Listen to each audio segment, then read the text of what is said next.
What is going on, YouTube? Back with a new video. This is the Sony A6500 low light performance, low light test, something along those lines.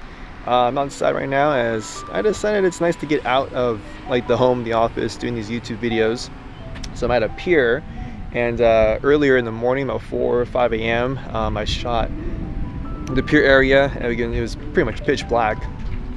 Filmed this on the A6500 with the Sony 28mm f2.0 lens, and right now it's pretty hazy, a lot of overcast or natural diffusion from the clouds. And the purpose behind this video is for anyone that was looking to buy the Sony A6500 as far as like their primary A cam, and wanted to know is this camera useful in low light. So I purposefully went outside again about 4:30, 5 o'clock in the morning to shoot outside in the pier. It was pitch black minus some ambient light from street lamps, things like that. But I got a couple of scenes of boats going out, fishermen. They got to go out really early, so scenes of that, as well as really dark lit areas underneath, like I think it was a local surf shop. I got that.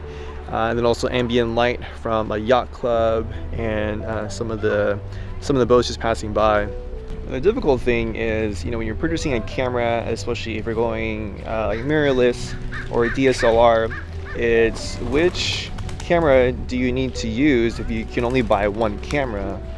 If you're shooting a lot of low light stuff, weddings, events, it's probably 80% of the time where you're shooting low light, you may need something like a Sony A7S or the A7S Mark II, which hands down, it just outperforms every other camera in low light. But what if you need something that you really want to rely on autofocus? Then the Sony A6500 is probably one of the best cameras you can get for, you know, $1,200 to $1,500 US. And now the A6500 can go pretty high in ISO, but obviously, you know, you don't want to be using it to like ISO 100, 2000 or something. You can do that with the A7S and the A7S Mark II, but with the A6500, realistically, in my experience, the most I would want to go with it is ISO 12800. Before, you know, noise reduction software just can't even do anything with it. Well, I think that's enough rambling from me. Let's go back to the office, to the home, into Premiere, and let's look at the footage. All right, so we got basically 3 clips that we're going to review or look at. This first one is simply a boat just passing by. You know, it's in the morning time, fishermen going out, and then this guy over here like kayaking or something. But this is straight from the camera. Haven't done anything to this footage. As you can see, there's a lot of noise. I shot all of these at ISO 12800 in Cine 2 cinema picture profile. I don't think I did anything else. I didn't do anything to the black levels or to the black gamma. And I was using the Sony 50mm f1.8 on all these shots, and some of them I used clear image zoom, but for the most part I was just keeping it at the base focal length. Alright, so let's take a look and see what we can actually do to clean up some of the noise here. The first thing I did was I applied a Neat Video plugin just to see how much the software can reduce the noise. So if I enable the plugin, you see it cleaned up like a little bit amount of the noise, but you can still see a lot just in the sky here. A little bit of like color fringing and, you know, things like that as far as colored noise goes. You can see the rest of the shot is very soft now. And then what I did was I applied just a basic color correction using Magic Bullet Looks, basically just like an S curve, and then lowering the shadows down as much as I could without the shot looking really weird. So if I enable that, you can see here I basically just crushed the blacks as much as I could, so you can still see some of the walkway, and then the sand here from the beach being lit up by ambient lights like street lamps. And you can still see the boat here. You can still see the lighting of the boat, I guess, and then a little bit of the kayaking guy. But if I actually play it, then I mean you can still see the guy kayaking and the boat sailing out. So now again, that's basic color correction. Didn't do anything much to the shot besides just trying to clean up the noise as best I could, but you can still see this is very noisy, you know. And then especially I have this set to full playback resolution as well. And you can I mean, just imagine if you were uploading this to like YouTube or Vimeo, that, you know, probably wouldn't look that good. And again, all these shots were in 4K, and this is on a 1080p timeline. Now, that's not to say that the footage is unusable if you're creative and crafty enough with your color grading. So, you know, color grading again is very subjective. It's like what you want your film or your video to look like. So if I take the same clip and provide some color grading to it, it'll look something like this. So a very faded look, but you can tell that the noise is pretty much like sort of masked away or hidden, I guess you can say. Like if I were to play this back from the beginning of the clip, you can see you can't really tell there's much noise dancing around that you normally would, and it looks more filmic. It looks more filmic in general now, you know. Alright, so our next clip is, at least there's a little bit more light to work with.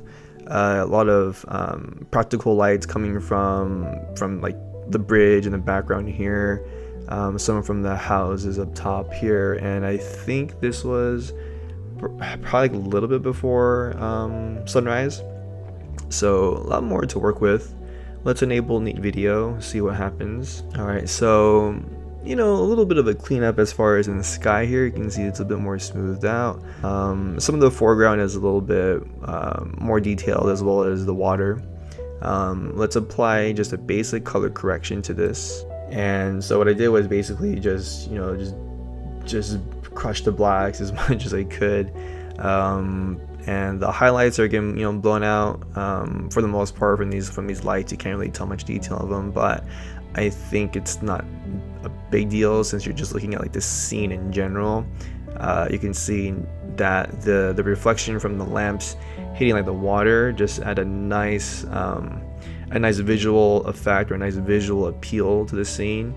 You can still see the trees. You can still see at least the lit part of the trees, the houses in the back, and the sky here. Now let's look at a color corrected version of this and see what we got. So again, very faded look, very high contrasty look, which is what I'm a fan of. You can see now that a little bit more of the lights are in detailed. Pretty much the same shot. It's just it looks a little bit more like kind of like a vintage 80s look, which, you know, I grew up in the 80s, so I guess that's why I like this look.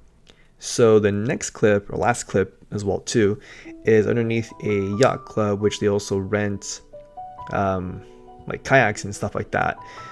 So a little bit better lighting in general, but you can see that there's just a lot of noise in general. I mean, just everything from the walls to the concrete to the leaves in the background to like the wall here. There's a lot of noise back here. Let's see what happens if we enable neat video. So I mean, it cleaned up the noise in general, but you can see that now everything just looks really soft. As far as there's less texture in the walls, there's less just detail in general, right? But the noise is a little bit gone. Now let's do some basic color correction to this guy.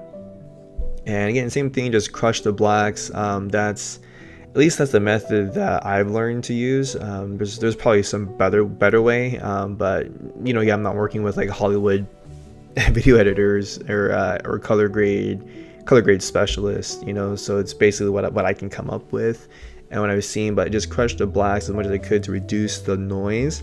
But with that, you know, depending on how you expose your scene, right? Maybe the detail you have is in the shadows, right? So, but you can see that at least you can't see the noise much. And if I play this back, not much as far as like noise dancing. I mean, if you blew this up, like, you know, let's just blow this up to 200%, which a lot of people like to do, right? for whatever reason. So if I put this back, you can see that there's like a tiny bit of dancing, right? But I think what you have to also keep in mind is like, are you going to be watching this on your laptop, desktop, iPad, iPhone, right? There's so many different variables that are involved that I think people get caught up too much, right? Like they blow up to 200% or 300%, and then they base that as far as what the quality of their video is going to be. All right, so let's move on to a color graded version of this. So same thing, very dark, very moody. Play this back a little bit so you guys can just see it. Very dark, very moody, but as well at the same time you can see that the noise is pretty much like non-existent, you know, and for the most part it's exposed for this center area here, which is what we mostly look at when we see a scene, is the center of the frame, yeah. But the detail is still here. You can still see the ambient light from this overhead lamp hitting this little like grate area here. You can see the light coming from this door here. Pretty much, you know, blown out, overexposed. But what are you gonna do? You can still see the moon back here, or actually that's not a moon. I think that's just another lamp or a light somewhere. But the detail, for the most part, right? If this is like the look you're going for in this morning scene, then this is what it could look like. My frame, I think I am. Not too shabby of performance considering how low light that situation was. Now you can take this again in your own experience, whether you're shooting an indoor low lit scene, a outdoor low lit scene. I didn't go past ISO 12,800 as, again, my own experience going past that, even to the next step up, 25,600. There's too much noise and also color noise. If you look at the blue channel, that it just makes it very, very hard to use, even with noise reduction, which I use for all these clips using Neat Video 4. The main question is the A6500 good enough in low light? I think yes, if you have noise reduction software. The two that I'm only familiar with are Neat Video, which I've had for a few months already, and I purchased it, so I like it a lot. There's also Denoiser 2 from Red Giant, and I love using Red Giant software, specifically Magic Bullet Looks. It's what I use for my color grading application. Both are expensive, you know, they're not going to cost you $20. So if you have the budget to spend for noise reduction software, then the A6500, given its autofocus capability, its lightweight, small form factor, and ability to shoot 1080p at 120 frames per second is very appealing to a lot of people. I believe the main question you need to ask yourself that is hands down going to give you the best answer as far as which camera to buy, specifically with the A6500, is if you're shooting a lot of low light, then the A6500 is not the camera to buy. The A7S and the A7S Mark II are better cameras in that regards. Now, if you're only shooting low light a couple of times, you know, maybe every now and then, and you spend most of your time shooting in well-lit scenes or in daylight, mid-morning, something like that, then the A6500 is a phenomenal camera to buy. Why I say that is because, one, it's lighter than the A7S Mark II and then their full frame cameras. It has better auto-focusing system, especially with Touch AF if you need that. It has S-Log2 and S-Log3 capabilities, so you're covered with different amounts of light coming into the camera depending on what scene you're shooting, which makes it a great B and C camera, probably a C camera to something like an FS7 or even an A7S Mark II. If you're looking at cost and best bang for your buck, which I love to do, right? Not everyone has $50,000 just lying around to buy camera equipment.